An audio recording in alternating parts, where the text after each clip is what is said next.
दिल्ली हमले की kingpin doctor Shaheen इस्लेडी Masood का लखनऊ कानपुर कनेक्शन अब सीक्रेट नहीं रहा। लखनऊ में बैठकर शाहीन ने इतनी बड़ी साजिश रची और किसी को उसकी गिरफ्तारी के पहले तक कानों कान खबर भी नहीं लगी।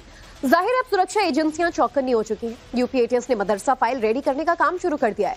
नाम, पता, नंबर सबकी जांच हो रही है। आखिर मामला क्या है, देखिए नवभारत की एक्सक्लूसिव रिपोर्ट।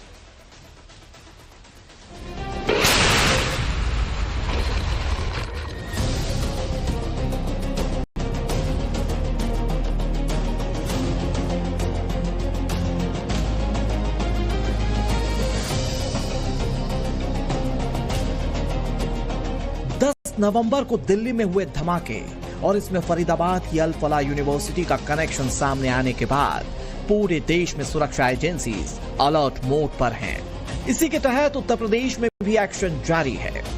शहर शहर मदरसों पर पैनी नजर और इनकी निगरानी की जा रही है। दिल्ली की सुरक्षा में सेंध लगने के ठीक 5 दिन बाद यूपी एटीएस हेडक्वार्टर के लेटर हेड से एक चिट्ठी निकलती है। तारीख है 15 नवंबर 2025। यह चिट्ठी कोई सामान्य चिट्ठी नहीं थी। इसने उत्तर प्रदेश के अल्पसंख्यक कल्याण विभाग में हड़कंप मचा दिया। एटीएस ने साफ शब्दों में निर्देश दिए कि मदरसों में कौन आ रहा है, कौन पढ़ रहा है, कौन पढ़ा रहा है, इसका एक एक ब्यौरा सुरक्षा एजेंसीज के पास होना चाहिए। अभी जिन जिलों में मदरसों की कुंडली खंगाली जा रही है उसमें प्रयागराज, प्रतापगढ़, कौशांबी, फतेहपुर, बांदा, हमीरपुर, चित्रकूट और महोबा हैं।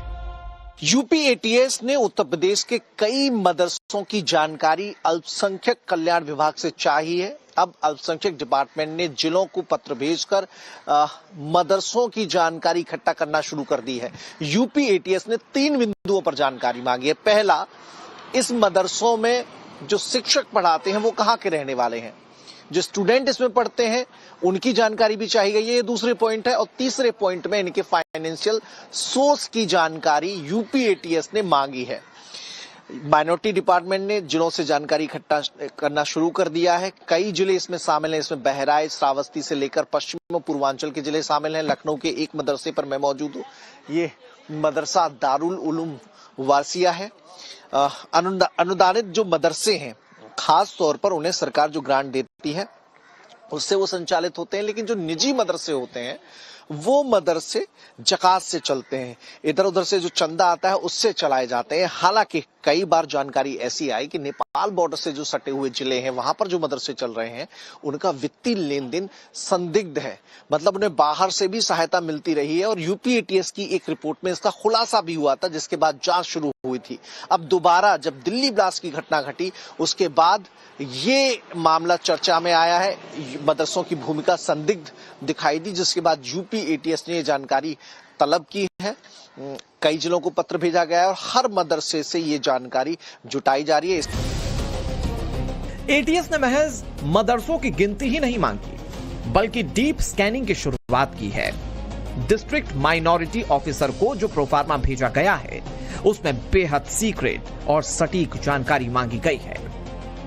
इनमें मदरसे में पढ़ने वाले हर छात्र का नाम, उसके पिता का नाम, स्टूडेंट का पूरा स्थायी पता, अभिभावक का एक्टिव मोबाइल नंबर, मदरसे में पढ़ाने वाले मौलवियों और शिक्षकों का पूरा बैकग्राउंड, मैनेजमेंट कमेटी के मेंबर्स की जानकारी मांगी गई है। सूचना मांगी गई है हम लोगों से कि जितने जनपद में मदरसे संचालित हैं उनके मौलवियों की, पढ़ाने वाले मौलवियों की सूचना, जो अध्यापक हैं, प्रधानाध्यापक हैं, बच्चों की सूची ये हमसे मांगी गई है। एटीएस के द्वारा भी एक लेटर जारी हुआ है जिसमें हमारे जिले के जो मदरसे जितने संचालित है उनमें पढ़ाने वाले शिक्षकों, मौलवी और उसमें जो बच्चे पढ़ते हैं उनकी डिटेल्स मांगी गई है। जिसके संबंध में हमने एक पत्र अभी सभी मदरसों को एक जारी किया है। उसमें हम लोग डेटा इसमें कलेक्ट करेंगे और कलेक्ट करने के उपरांत आपको हम इसमें भविष्य में डिटेल देंगे। एटीएस द्वारा जो पत्र जारी किया गया उसके क्रम में मैं बताना चाहूँगा कि जनपद चित्रकूट में 4 मदरसे जो मान्यता प्राप्त हैं वो संचालित हैं और इनका बराबर निरीक्षण किया जाता है मेरे द्वारा। किसी प्रकार की ऐसी गतिविधि पाई जाती है तो तत्काल प्रभाव से कार्रवाई की जाएगी। अभी तक ऐसी कोई गतिविधि संज्ञान में नहीं है। अभी उत्तर प्रदेश में मदरसों की संख्या लगभग 23,500 है। इनमें 16,513 मदरसे मान्यता प्राप्त हैं, यानी कि 16,513 मदरसे रजिस्टर्ड हैं। मान्यता प्राप्त मदरसों में 560 मदरसे ऐसे जो एडेड हैं, जिनके संचालन में सरकार ग्रांट देती है। इसके अलावा लगभग 8,000 मदरसे गैर मान्यता प्राप्त हैं। हालांकि फिलहाल एटीएस के फोकस में पूरा प्रयागराज जोन है, क्योंकि खुफिया इनपुट है कि नेपाल बॉर्डर और मध्य उत्तर प्रदेश के मदरसों का इस्तेमाल स्लीपर सेल्स के लिए किया जा सकता है या बाहरी तत्वों को पनाह देने के लिए। जांच के दायरे में फतेहपुर के भी 111 मदरसे हैं। एटीएस की ओर से जानकारी मांगी गई है, उसे लेकर यहां पढ़ाने वाले टीचर्स का क्या कहना है, ये जानना जरूरी है। हमें कोई समस्या नहीं, बोर्ड का काम है या किसी सरकारी संस्था का काम है, वो अपना काम कर रहे हैं, हम अपना काम कर रहे हैं। अगर उनको कुछ पूछना है तो इसमें कोई दिक्कत नहीं है। ये जो भी आया होगा वो कैसे मांगते हैं, जब जब ये सूचना मांगी जाती है तब तक दी जाती है। लगभग कितने लोग होंगे यहाँ? 2 टीचर्स, 9 टीचर हैं। 9 टीचर्स। फतेहपुर जिले के मदरसों के शिक्षकों से बातचीत में यह साफ हो चुका है कि उन्हें सरकार की ओर से मांगी गई जानकारी से कोई ऐतराज नहीं, लेकिन पूरी कवायद को मदरसा संचालक किस तरह से देखते हैं, ये भी समझना जरूरी है। नहीं, आतंकवाद से और मदरसे का कोई ताल्लुक नहीं है, क्योंकि मदरसा में अमन और सुकून की और शांति की दर्स दी जाती है, भाईचारगी बनाई जाती है, और इसमें आतंकवाद से मदरसे का कोई ताल्लुक नहीं। अगर ऐसा कह रहा है कि मदरसे की आड़ में अगर कोई कर रहा है और वो मदरसे को गुनहगार साबित कर रहे हैं तो ये गलत है। अगर मदरसा उस मामले में अगर आए कोई आतंकी या तो अगर उसमें है, उस जद में है, तो उसके एतबार से वो गवर्नमेंट या सरकार जैसा चाहे वैसा करे, लेकिन उससे कोई ताल्लुक है नहीं। सर, जो दिल्ली में हुआ है वो यकीनन अफसोसनाक खबर है। लोगों की जान भी गई है, काफ़ी नुकसान हुआ है और बहुत ही दुख भरी खबर है ये सुनने के बाद में। लेकिन जो सरकार ने जांच लगाई है इस पर बिल्कुल हक है लगाने के लिए और जांच करना चाहिए। मदरसों के डीप स्कैनिंग से किस तरह उत्तर प्रदेश में सियासत गर्मा गई है, यह आपको आगे दिखाएंगे। पहले आपको वाराणसी लिए चलते हैं। यहां के मदरसों से फिलहाल डिटेल अब तक नहीं मांगी गई, लेकिन जिस तरह से प्रयागराज जोन में छानबीन की जा रही है, उसका असर यहां के मदरसों पर साफ दिख रहा है।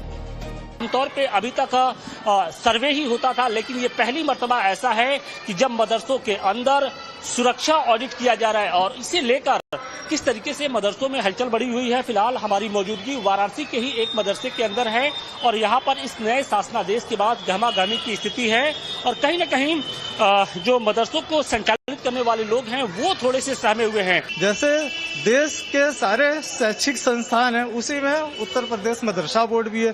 देश में अगर कहीं कोई मदरसा किसी या उसका कर्मचारी इस तरह की घटनाओं में दोषी पाया था तो सरकार उसकी बिल्कुल निष्पक्ष जांच करे और कार्रवाई करे। इससे किसी को मतलब एक मछली पूरे तालाब को, हाँ, हम ये नहीं कहेंगे कि एक मछली पूरे तालाब को गंदा करती है, बल्कि हम तो समझते हैं कि इसके पीछे सरकार की मानसिकता क्या है। ये कोई पहली मर्तबा नहीं है कि जब मदरसों की जांच की गई हो। इसके पहले भी मदरसों की कई दफे जांच हो चुकी है। तो ऐसे में मदरसा संचालकों का यही कहना है कि अगर हमारे पास किसी तरीके का कोई शासनादेश आता है तो सरकार के उस कदम में हम पूरा सहयोग करेंगे।